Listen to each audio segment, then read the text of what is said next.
Hello friends, आज हम करेंगे quadratic equations by factorization methods. Quadratic equation solve करना वैसे स्मॉल टर्म्स में बहुत इजी होता है, मोस्टली स्टूडेंट्स कर लेते हैं। बट जब हम बात करें कि लार्ज नंबर्स की, तो उनके क्वाड्रेटिक इक्वेशंस के फैक्टर कुछ स्टूडेंट्स इजीली नहीं बना पाते।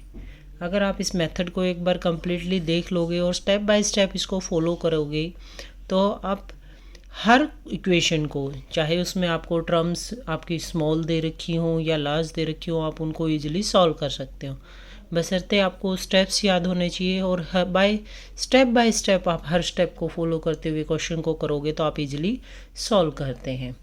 चलो देखते हैं एक ऐसा क्वेश्चन करते करते हम स्टेप्स लिखेंगे जिसमें हमें क्या दे रखी हो, नंबर ऑफ टर्म्स जो है मल्टीप्लिकेशन की वो लार्ज दे रखी हो, तो उसको हम कैसे सॉल्व करेंगे जहां हमारे फैक्टर ईजिली नहीं बन पा रहे। जैसे अभी मैंने एक इक्वेशन लिखी है, quadratic equation x square plus 30x minus 216 is equal to 0। इस इक्वेशन को हमने बाय फैक्टराइजेशन मेथड सॉल्व करना है। बाय फैक्टराइजेशन मेथड में फर्स्ट स्टेप क्या कहता है कि आपको क्या करना है कि इसको स्टैंडर्ड फॉर्म में कन्वर्ट करना। अगर दी हुई है तो बेस्ट है, नहीं दिया हुआ तो आप इसको स्टैंडर्ड फॉर्म में कन्वर्ट करोगे। Standard form in the sense आपको डिक्रीजिंग ऑर्डर में पावर्स लिखनी है, सेकेंड डिग्री टर्म, फिर फर्स्ट डिग्री एंड लास्ट में 0 डिग्री टर्म। स्टैंडर्ड फॉर्म में हमारी दी हुई है इक्वेशन, तो हमारा फर्स्ट स्टेप कंप्लीट हो जाता है। अगर नहीं दी हुई तो उसको हम कन्वर्ट कर लेंगे। सेकंड स्टेप में हम क्या करेंगे, मल्टीप्लाई करेंगे। सेकंड स्टेप है हमारा मल्टीप्लाई किसको करना है हमने, कि जो लीडिंग टर्म का कोफिशिएंट है, यहाँ पर हमारा 1 है, उसको हमने कांस्टेंट टर्म जो अकेली होती है जिसमें x नहीं होता उसके साथ मल्टीप्लाई करना है। यहाँ पर हमारा क्या है 1, इसको रफ में आपको करके देखना है। ये वर्क हमारा किस में जाएगा, रफ वर्क में जाएगा। जैसे 1 है लीडिंग टर्म का कोफिशिएंट और हमारी कांस्टेंट टर्म क्या है 216, तो मल्टीप्लाई करोगे क्या आ जाएगा 216। अगर अदर देन 1 दिया हुआ है तो यहाँ इफेक्ट पड़ेगा, 1 दिया हुआ है तो कोई इफेक्ट नहीं पड़ेगा। फिर उसके बाद थर्ड स्टेप में हमें क्या करना है, find the numbers. Third step हमारा क्या रहेगा, फाइंड द नंबर्स।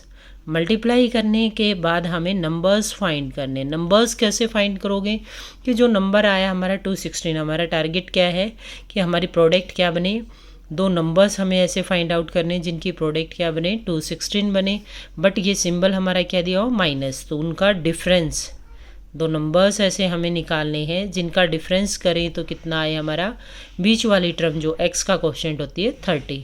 ऐसे दो नंबर्स हमने फाइंड आउट करने हैं जिनकी प्रोडक्ट क्या हो 216, बट मल्टीप्लिकेशन 216 के साथ साथ क्या कंडीशन सेटिस्फाई करते हो, डिफरेंस हमारा 30 आए। तो बहुत बार आप छोटी क्लासेस में एलसीएम के लिए ये प्रोसेस अप्लाई कर चुके हो, या प्राइम फैक्टराइजेशन प्रोसेस जिसको हम बोलते हैं। तो हम वो नंबर लेके चलेंगे जिसके हमें फैक्टर्स निकालने हैं 216। इसको आप फैक्टराइज करोगे प्राइम फैक्टराइजेशन की हेल्प से। जैसे 2 से डिवाइड हो रहा है नंबर, इवन नंबर है तो 2 से डिवाइड हो जाएगा, क्या आ जाएगा डिवाइड करने के बाद 108। फिर से फर्दर 2 से डिवाइड करोगे आप 54, फिर भी हमारा इवन नंबर आ रहा है तो 2 से डिवाइड हो जाएगा, 2 1 जा 2 2 जा 4 और 2 7 जा 27। 3 से डिवाइड हो जाएगा हमारा 9, फर्दर हम फिर से 3 से डिवाइड करेंगे 3 एंड 3 से डिवाइड करके ये हमारा क्या आ जाएगा 1। ये हमारे फैक्टर्स आ चुके हैं किसके 216 के, यानी इन सब नंबर्स को अगर हम मल्टीप्लाई करेंगे तो क्या आ जाएगा हमारा 216। अब इनके फैक्टर्स कैसे बनाने, आपने दो नंबर्स कैसे बनाने कि ये जो टोटल 6 नंबर दिए हुए 1 2 3 4 5 एंड 6, इनको इस तरह से अरेंज करना है कि हमें क्या बन जाए, दो नंबर्स बन जाए जिनका डिफरेंस क्या है 30। नॉर्मली हम क्या करते हैं कि एक जैसों को मल्टीप्लाई करते हैं। जैसे 2 2 की टर्म्स को आप मल्टीप्लाई करोगे क्या आ जाएगा 8 आ जाएगा। ऐसे ही 3 3 की टर्म्स को हम मल्टीप्लाई करेंगे क्या आ जाएगा 27। लेकिन 27 और 8 की मल्टीप्लिकेशन तो नो डाउट 216 आएगी, उसी को हमने फैक्टराइज किया है। लेकिन इन दो नंबर्स को जब हम डिफरेंस करेंगे तो क्या आएगा 30 आएगा, नहीं आएगा, क्योंकि 27 और 8 का डिफरेंस 27 माइनस 8 अगर हम करें तो कितना आएगा 19 आएगा। हमें कितना चाहिए 30, तो इसका मतलब ये हमारे फैक्टर्स नहीं बन सकते। तो फर्दर दूसरी रीअरेंजमेंट करेंगे। एक बार हम उठा लेते हैं यहाँ से 2 2 4 हो जाएगा, और यहाँ से क्या उठाएं 2 करने से हमारा क्या बना नंबर 4। 2 को नीचे ले जाएं तो 27 इंटू 2 54, ये अब ज़्यादा बड़े नंबर्स आ जाएंगे। और कोई अरेंजमेंट देखते हैं, जैसे यहाँ से 3 और 2 मिक्सिंग शुरू की, 3 और 2 की, जो कि हमारा क्या बना नंबर 6 बन गया। 3 और 2 को मिक्स करके हमारा क्या बना 6। बचा हुआ नंबर दूसरा क्या बनेगा, एक 3 और एक 2 यूज़ हो चुका, यानी 2 2 बचे 4, 2 3 बचे 9, 9 और 4 36, दो नंबर्स आ गए 36 और 6। क्या ये हमारी इस कंडीशन में फिट बैठते हैं? दोनों की नो डाउट मल्टीप्लिकेशन 216 आएगी, बट 36 और 6 का डिफरेंस भी हमारा क्या आ रहा है 30 आ रहा है। तो हमारे फैक्टर क्या बन के आ गए 36 एंड 6, 36 एंड 6। थर्ड स्टेप हमारा कंप्लीट हो गया, फाइंड द नंबर्स। इसके बाद फोर्थ स्टेप हमारा क्या रहेगा, साइन प्रॉपरली। अब हमने साइन देखने हैं, दोनों का डिफरेंस है। अब ये साइन क्या लें हम, फैक्टर्स, यहाँ ये साइन हमारा क्या है मल्टीप्लाई के साथ साथ एडिशन दिया हुआ है। 30 के साथ सिंबल क्या हमारा एडिशन, तो एडिशन रहेगा। तो एज इट इज़ आपके ये सिंबल्स यूज़ हो जाएंगे, फैक्टर्स आप एज इट इज़ यूज़ करोगे।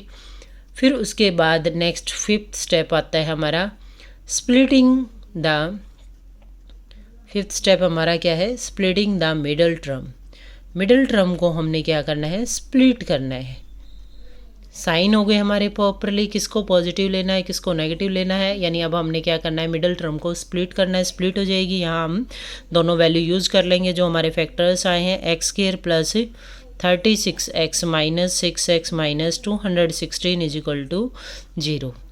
ये हमारे फैक्टर्स बन के आ चुके हैं। इससे आगे आप इजीली सॉल्व कर सकते हो स्मॉल फैक्टर्स के, जिस तरह से होता है x² में से x कॉमन आ जाएगा फर्स्ट 2 टर्म्स में से, और लास्ट 2 टर्म्स को अरेंज करेंगे, x प्लस 36 माइनस 6 कॉमन लोगे तो क्या बचेगा आपका x माइनस 36 से को 6 से डिवाइड करोगे तो 36 आ जाएगा, यानी x माइनस 36 इक्वल टू 0। लेकिन माइनस हम कॉमन ले चुके हैं तो अंदर वाला माइनस क्या हो जाएगा हमारा प्लस हो जाएगा।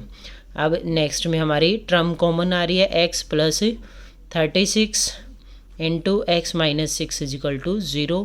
दोनों रियल नंबर्स की प्रोडक्ट अगर 0 है तो क्या होगी, either first is equal to 0 और सेकंड इज इक्वल टू 0। दोनों को सेपरेटली हम 0 के इक्वल पुट कर देंगे तो फर्स्ट से हमारी वैल्यू क्या आ गई x की माइनस का 36, और सेकंड से क्या आ गया x इज इक्वल टू 6, यानी x की दो वैल्यूज़ हमारी निकल के आ गई 36 एंड 6। x की हमारी दो वैल्यूज़ निकल के आ गई हैं 36 एंड 6। ये हमारी क्या हो जाएगी क्वाड्रेटिक इक्वेशन का solution by factorization method. Quadratic equation का सॉल्यूशन आ गया है -36 एंड 6। अब एक क्वेश्चन आप खुद ट्राई करोगे और उसका सॉल्यूशन मुझे मैसेज करोगे। क्या क्वेश्चन आपको सॉल्व करना है, 2x² plus 42x plus 108 equal to 0। अब इस इक्वेशन को आप सॉल्व करके देखना, पर ध्यान रखना कि आपको ये पांचों स्टेप्स प्रॉपरली फॉलो करने हैं। एक भी आप स्टेप मिस कर दोगे तो आपका क्वेश्चन कहीं ना कहीं से इनकरेक्ट हो जाएगा। Thank you, have a nice day.